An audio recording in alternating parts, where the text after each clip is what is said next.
على رسوله الكريم اما بعد فاعوذ بالله السميع العليم من الشيطان اللعين الرجيم بسم الله الرحمن الرحيم وبالوالدين احسانا صدق الله العظيم ان الله وملائكته يصلون على النبي يا ايها الذين آمنوا صلوا عليه وسلموا تسليما بلند آواز سے درود پاک الصلاۃ والسلام علیک یا سیدی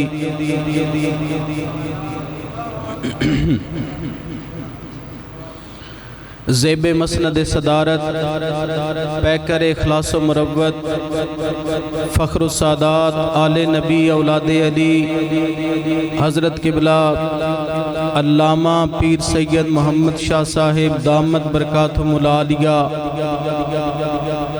زینت بزم عزت مآب فخر السادات حضرت قبلہ پیر سید شمس شاہ صاحب بخاری دامت برکاتہم العالیہ دیگر حاضرین محفل دوستو بزرگو عزیزو ہم سب مل کر چودھری احسان صاحب کی والدہ مرحومہ مغفورہ کے اصال ثواب کے لیے جمع ہیں۔ وقت کے دامن میں انتہائی قلت ہے، چند گزارشات قبلہ پیر صاحب کے حکم کے مطابق برادران گرامی قدر اللہ تعالیٰ نے قرآن کریم فرقان حمید میں ارشاد فرمایا وَبِالْوَالِدَيْنِ إِحْسَانًا، والدین کے ساتھ احسان کرو۔ حضرات گرامی، عدل اور احسان میں فرق ہے۔ آپ دکان پر پہنچے، آپ نے کوئی چیز قیمت ادا کی تو اس کے ساتھ اگر دکاندار نے پورا تول کے دیا تو یہ عدل ہوگا، اور اگر دکاندار کو آپ نے 1 کلو کی رقم دی، وہ 1.25 کلو چیز اس کے عوض دیتا ہے تو یہ احسان ہوگا۔ احسان کا لغوی معنی یہ ہے کہ بدلہ بڑھا کر دینا، زیادہ دینا، کثیر دینا۔ برادران گرامی قدر، جب کسی چیز کو بڑھا کر دیا جائے تو احسان ہوتا ہے۔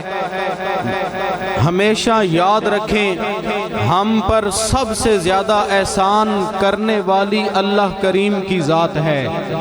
بولے کون سی ذات ہے؟ سارے بولے کون سی ذات ہے؟ برادران گرامی قدر، اللہ تعالیٰ نے ہم پر احسان کیا، ہمیں زندگی عطا فرمائی، ایک ایک سانس کی نعمت عطا فرمائی، ہر لمحہ ہمیں غذا دے رہا ہے، زندگی کی خوشیاں دے رہا ہے۔ یہ میرے رب ذوالجلال کی ذات گرامی ہے۔ ارے وہی رب ذوالجلال ہے جس نے اپنی محبتوں کا محور انسان کے لیے سب سے زیادہ اس کی ماں کو بنا دیا۔ اب انسان کے اس کے والدین کے دل میں محبت پیار پیدا کیا کہ جب اس کے والدین اس سے پیار کریں، اسے زندگی میں اجنبیت محسوس نہ ہو، اسے اپنائیت محسوس ہو، اسے معلوم ہو کہ کوئی ہے جو مجھ سے پیار کر رہا ہے۔ اللہ تعالیٰ چاہتا تو بن باپ کے درختوں کے ساتھ بھی اولاد اور بیٹے پیدا کر سکتا تھا، لیکن اس نے اپنی ربوبیت کا اظہار کیا، فرمایا میں رب کائنات ہوں، میری ربوبیت یہ ہے، میں کسی چیز کو رب کا معنی ہے کہ آہستہ آہستہ آہستہ کسی چیز کو درجہ کمال تک پہنچانا۔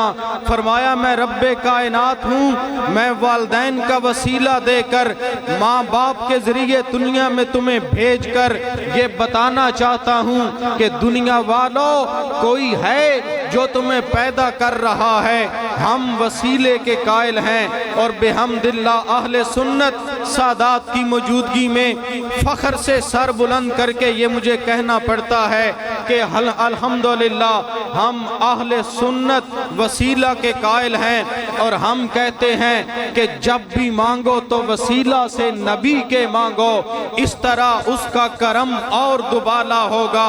ہم جب عام اللہ کی ذات تک پہنچنے کے لیے دیکھیں، قرآن اللہ کا کلام ہے کہ نہیں؟ بھئی سارے بولے کلام ہے کہ نہیں؟ اللہ کا کلام ہے، اسی لیے اللہ تعالیٰ نے اس دنیا میں اپنے قرآن کو بعد میں بھیجا، جس پر قرآن نازل فرمانا تھا اسے پہلے بھیجا ہے۔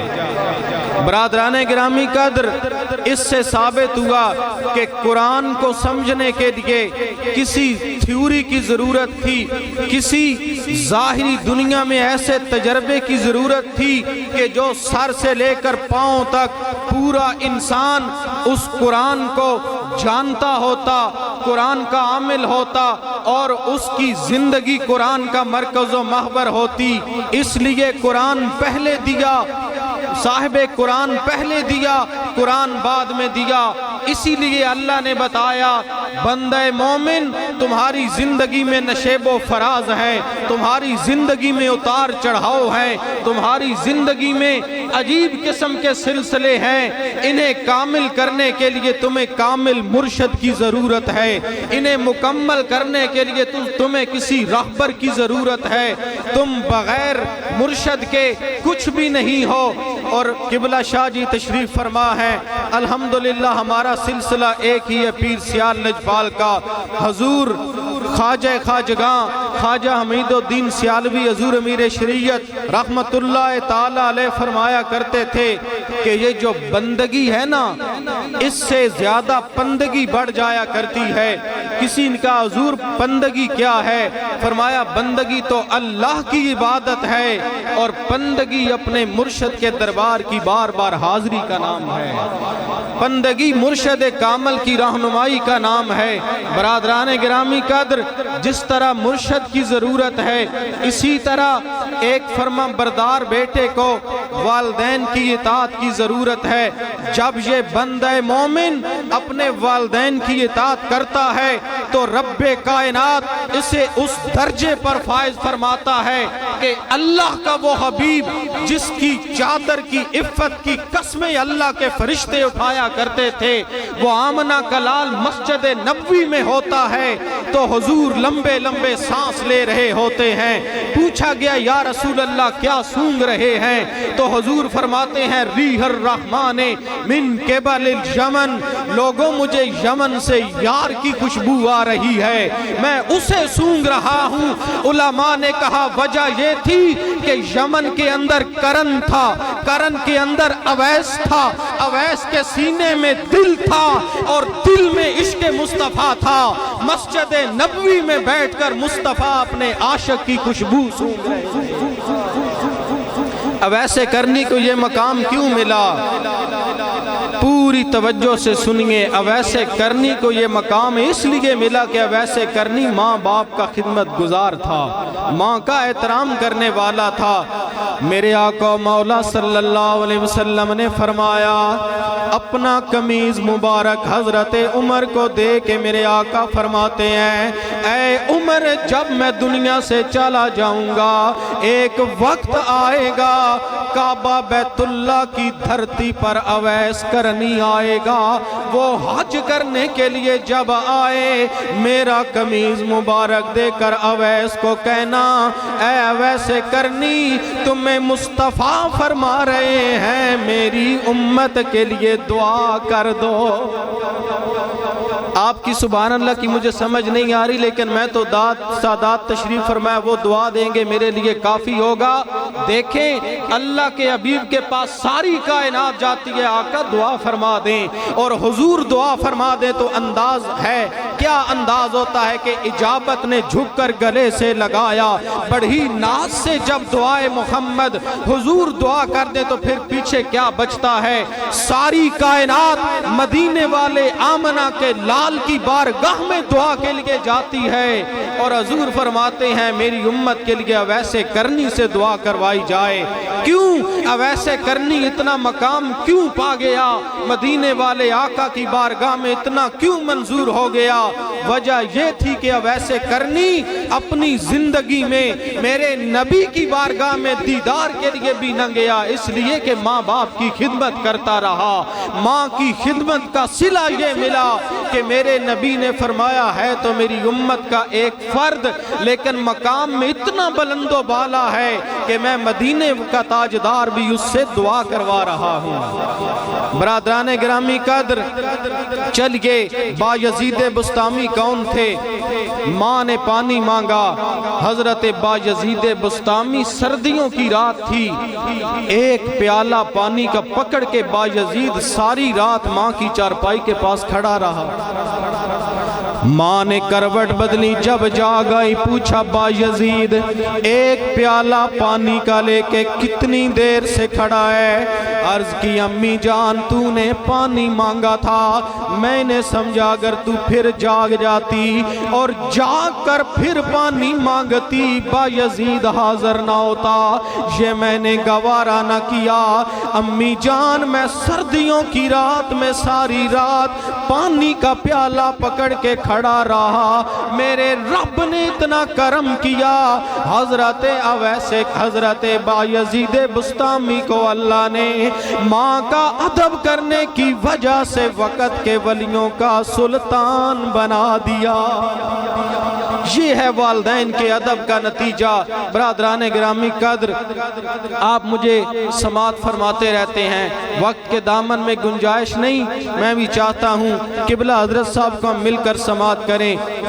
برادران ذی وقار، والدین کا ادب قرآن نے ہمیں سبق دیا، والدین کا احترام کرو، والدین کا ادب کرو۔ یہ منزلیں، یہ محبتیں کس طرح ملتی ہیں؟ میں تو ببانگے دہل کہا کرتا ہوں، کیونکہ ڈر ہے تو صرف اللہ کی ذات کا۔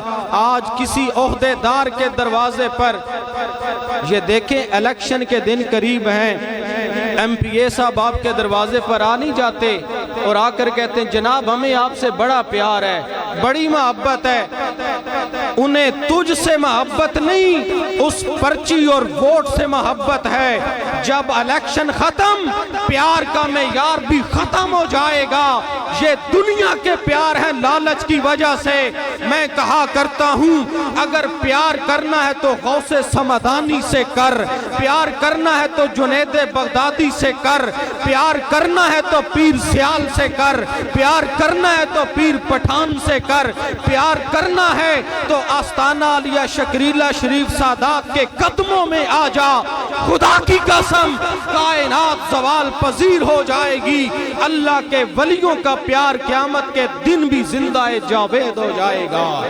یہ پیار وہاں بھی کام آئے گا۔ برادران گرامی قدر، ان اولیاء اللہ کی غلامی میں آ کر او والدین کا ادب کرنے والے بن جائیں، ماں باپ کا احترام کرنے والے بن جائیں۔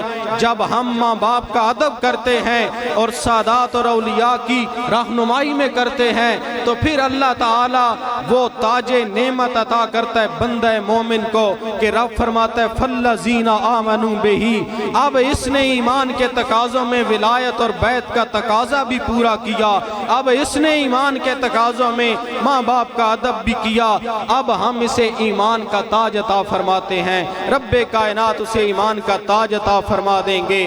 دعا ہے اللہ کریم ہمیں زندگی والدین کی خدمت اور غلامی میں اور موت بھی اسی حال میں عطا فرمائے، جب مریں تو زبان پر جاری ہو لا الہ الا اللہ محمد الرسول اللہ۔